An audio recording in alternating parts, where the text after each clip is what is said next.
Саламатсыздар ма балалар? Бүгінгі біздің тақырыбымыз бір түзу бойымен денеге әрекет ететін күштерді қосу.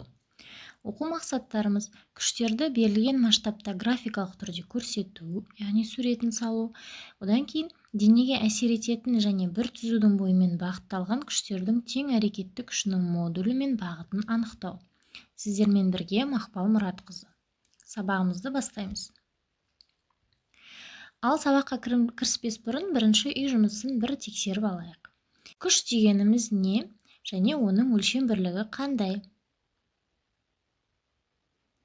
Күш дегеніміз денелердің өзара әрекеттесуін сипаттайтын физикалық шама. Оның өлшем бірлігі ньютон. Келесі. Ауырлық күші дегеніміз не және оның формуласы? Ауырлық күші деп отырғанымыз ол жердің денеге тарту күші. Ауырлық күшін FA деп белгілейміз, және ол mg болады екен формуласы. Келесі, серпімділік күші. Серпімділік күші деформацияланған денеге пайда болатын күш.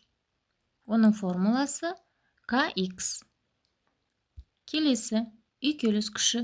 Ол неге тәуелді? Үйкеліс күші денелердің бір-біріне үйкелуінен болатын күш екен. Келесі, күшті өлшейтін құрал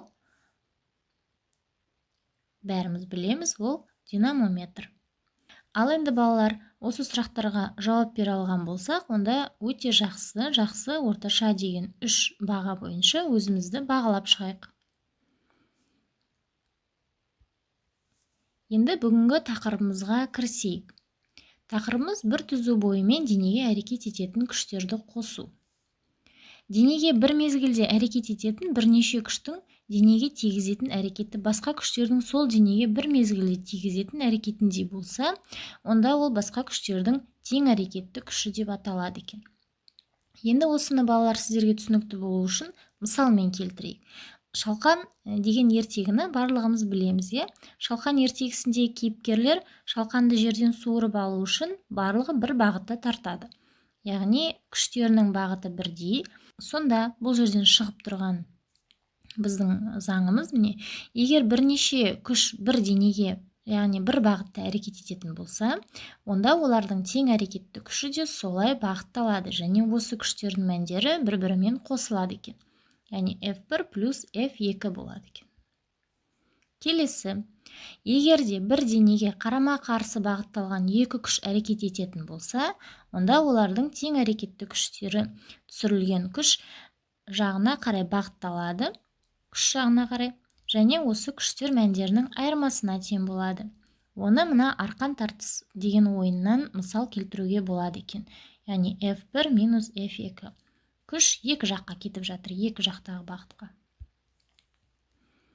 Келесі, тағы бір үшінші түрі, егер денеге мәндері бойынша тең, ал бағыттары қарама-қарсы екі күш әсер етсе, онда олардың тең әрекетті күші нөлге тең болады.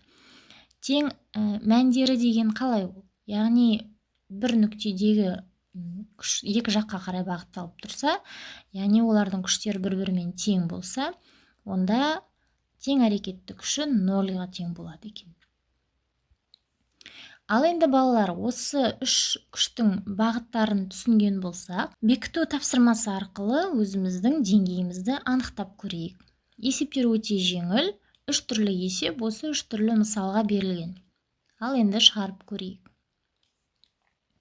Содан кейін балалар, бүгін логиканы қостық кішкене, осы 10 сұраққа жауап беріп көрейік. Сұрақтар өте жеңіл, және логикалық ойымызды кішкене оятайық.